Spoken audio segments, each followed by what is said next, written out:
दोस्तों, आज की कहानी है जवान बेटी जब अपनी माँ को प्रेमी के साथ रंगों हाथ पकड़ती है। कहानी पसंद आए तो वीडियो को लाइक और सब्सक्राइब जरूर करना। अनु अपने ही घर में घुटन की शिकार थी और घर से भाग जाना चाहती थी। एक दिन जब उसने रश्मि को इसकी वजह बताई तो वह हैरान रह गई। ब्लैक बोर्ड की ओर टकटकी लगाए अनु अपनी ही दुनिया में खोई थी। तभी जूही उसकी पीठ पर चपत लगाती हुई बोली, क्यों घर नहीं चलना क्या? और तू ब्लैक बोर्ड में आंखें गड़ाए क्या देख रही है? रश्मि मैम ने जो समझाया क्या वह हमारी क्लास की टॉपर को समझ नहीं आया?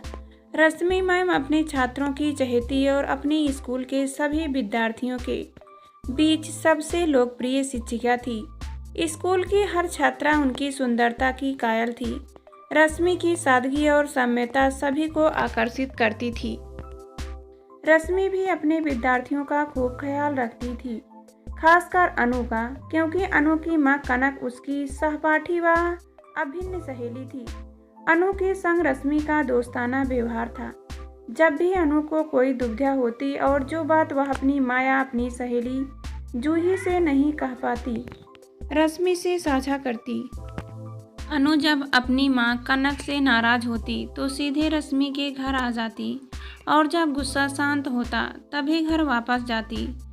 रश्मि भी बड़े लाड प्यार से उसे रखती। रश्मि के पति का देहांत हो चुका था और वे अकेली रहती थी, इसलिए अनु के इस प्रकार आकर रहने पर उन्हें कोई इतराज भी नहीं होता था। रश्मि बायोलॉजी सब्जेक्ट और 10वीं क्लास की टीचर थी। अनु और जूही दोनों रश्मि की ही क्लास की छात्राएं थीं। अनु थोड़ा हड़बड़ाती हुई बोली, हाँ, अरे क्या? हाँ, तुझे घर नहीं चलना? हाँ, चलना है, चल, कहती हुई अनु ने अपना स्कूल बैग कंधे पर लटका लिया। अनु और जूही दोनों सहेलियां थीं। दोनों बचपन से साथ पढ़ रही थी और आसपास ही रहती थी। जूही को अनु की माँ बहुत पसंद थी और अनु को जूही की माँ। जूही अक्सर अनु से कहती, हाय अनु, तेरी मम्मी कितनी खूबसूरत है। आंटी का way of talking out look कितना इम्प्रेसिव है और आंटी बसंतर ड्रेस में किसी मॉडल से कम नहीं लगती। और सबसे बड़ी बात, आंटी सेल्फ डिपेंड है। यह सुनते ही अनु चिढ़ जाती लेकिन कुछ नहीं कहती। घर पहुंच अनु अपना बैग एक ओर फेंकती हुई सोफे पर धड़ाम से बैठ गई। कनक अनु को स्कूल से आया देख बोली, अरे आ गया मेरा बच्चा, कैसा रहा आज का दिन? अनु कोई जवाब दिए बगैर यूं ही पड़ी रही। कनक कई दिनों से महसूस कर रही थी। अनु काफ़ी परेशान दिख रही थी। उसका मन ना पढ़ने में लग रहा है और ना खाने पीने में। उसे खेलने कूदने में भी रुचि नहीं रही। गुमसुम और उससे खिंची सी रहती है कनक। जब भी अनु के इस उदासी का कारण जानना चाहती है वह बुरी तरह से बिगड़ जाती। इसलिए कनक इस वक्त अनु से कुछ पूछना मुनासिब न समझते हुए बोली, अनु, आज मेरा ऑफ था, इसलिए मैंने तुम्हारी पसंद की सब्जी कढ़ाई पनीर बनाई है। चलो आकर खा लो। शाम को संजय अंकल आने वाले हैं, तुम तैयार हो जाना, हम घूमने चलेंगे और खाना भी बाहर खाएंगे। ओके। कनक का इतना कहना था कि अनु तमतमाती हुई पैर पटकती अपने कमरे में जा दरवाज़ा जोर से बंद कर लिया। कनक अपनी आंखों में पानी लिए कमरे के बाहर खड़ी रही। अनु के व्यवहार में आया परिवर्तन कनक के लिए पहेली बनता जा रहा था। वह कुछ समझ नहीं पा रही थी कि आखिर अनु ऐसा क्यों कर रही है। कनक को लगता अनु उम्र के उस पड़ाव से गुजर रही है जहां शरीर में हो रहे हार्मोन चेंज और शारीरिक संरचना में बदलाव होने लगता है। शायद यह उसी का परिणाम है, लेकिन ऐसा नहीं था। इसके अलावा कुछ और बात भी थी जिससे कनक अनजान थी। अचानक अनु कमरे का दरवाज़ा खोल अपनी साइकिल की चाबी उठा यहाँ कहती हुई बाहर निकल गई कि मैं रश्मि मैम के घर जा रही हूँ। तेज पैदल मारती हुई वह रश्मि के घर जा पहुँची। धड़ाम से रश्मि के घर का दरवाज़ा खोल सीधे अंदर आ गई। हॉल का जो नजारा था उसे देख अनु सन्न रह गई। उसने कभी कल्पना भी नहीं की थी कि वह रश्मि को कभी इस रूप में भी देखेगी। रश्मि मैम तो उसकी रोल मॉडल थी। अनु को एकाएक इस प्रकार अंदर आया देख रश्मि असहज हो गई। फिर अपने बाल और साड़ू का पल्लू ठीक करती हुई वह बोली, अरे अनु, तुम इस वक्त? क्या हुआ, आओ। नहीं मैम, मैं बाद में आती हूँ, शायद मैं गलत समय पर आ गई। नहीं नहीं, ऐसा कुछ नहीं है, आओ बैठो, इनसे मिलो, ये हैं मेरे दोस्त जय गर्बनमैन, कॉलेज के केमिस्ट्री के प्रोफेसर हैं। हमारी अगले महीने शादी। अनु थोड़ी संकुचाती अभिवादन में सिर झुकाती हुई बैठ गई। बोलो क्या बात है? अनु चुप बैठी रही। यह देख जय उठ खड़ा हुआ और रश्मि को आलिंगन करते हुए बोला, रश्मि मैं चलता हूँ, फिर आऊँगा। रश्मि दरवाजे तक जय को छोड़ने गई। अनु को जय का इस प्रकार उसकी रश्मि मॉम के गले लगाना अच्छा नहीं लगा, पर वह कर भी क्या सकती थी। जय के जाने के पश्चात रश्मि अनु के करीब जा बैठी और उसके सिर पर हाथ फेरती हुई बोली, क्या हुआ अनु, कहो क्या बात है? रश्मि के इतना कहते ही अनु उनसे लिपटकर रोती हुई कहने लगी, मैं घर से कहीं दूर भाग जाना चाहती हूँ। मैं उस घर में नहीं रहना चाहती, मेरा उस घर में दम घुटता है। अनु एक ही सांस में सब बोल रह गई। अनु से ये सब सुन रश्मि आवाक रह गई। शांत करते हुए बोली, ठीक, अच्छा है, पहले तुम ये पानी पियो, फिर बताओ क्या हुआ। तुम्हारी मम्मी ने तुमसे कुछ कहा? यह सुनते ही अनु उठ खड़ी हुई और चीखती हुई बोली, नहीं, ये क्या कहेगी, उन्हें तो बस अपने काम और खुद को सजने संवारने से फुर्सत नहीं। उनकी वजह से मुझे अपने पापा का प्यार नहीं मिला, मुझे उनसे दूर रहना पड़ता है। मैं कोई बच्ची नहीं हूँ कि मुझे कुछ समझ नहीं आए, मैं सब समझती हूँ। वे संजय अंकल और मम्मी के बीच में कहती हुई रुक गई।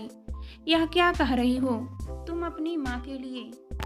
ऐसा कैसे कह सकती हो?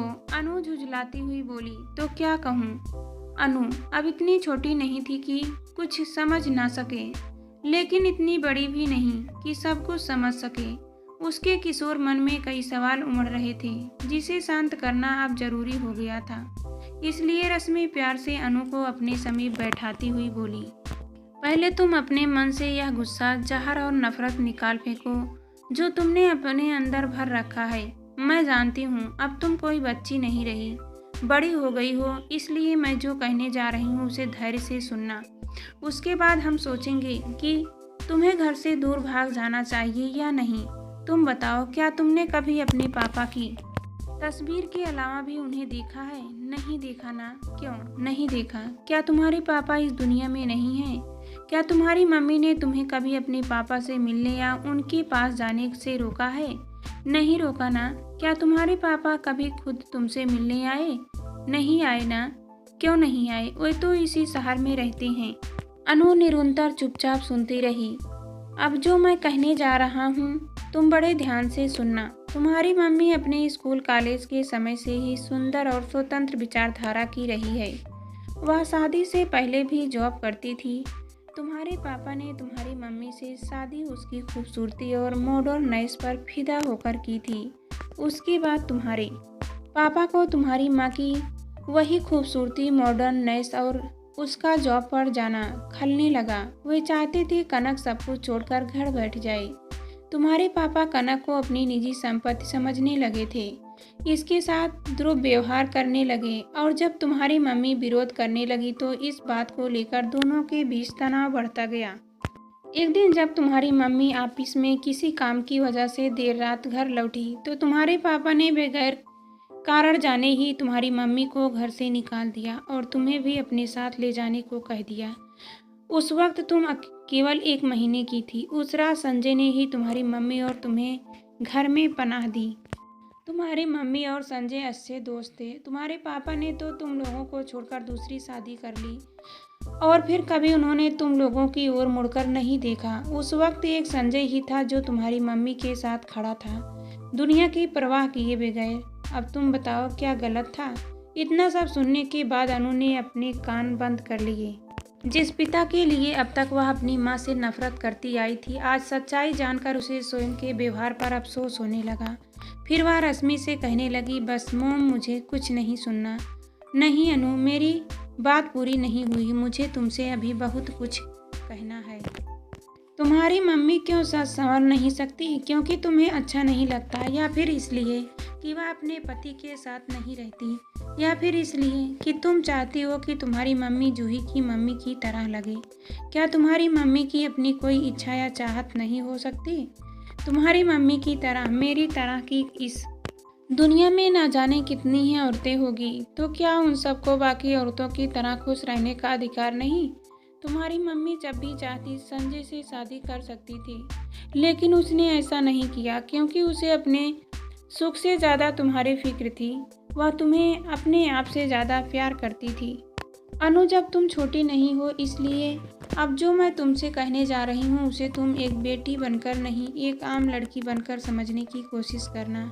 जैसे खाना पीना हमारे शरीर की ज़रूरत है, वैसे ही एक और ज़रूरत हमारे शरीर की होती है जिसे काम कहते हैं, और इस काम रूपी भूख को शांत करना ही उतना ही आवश्यक है जितना बाकियों को।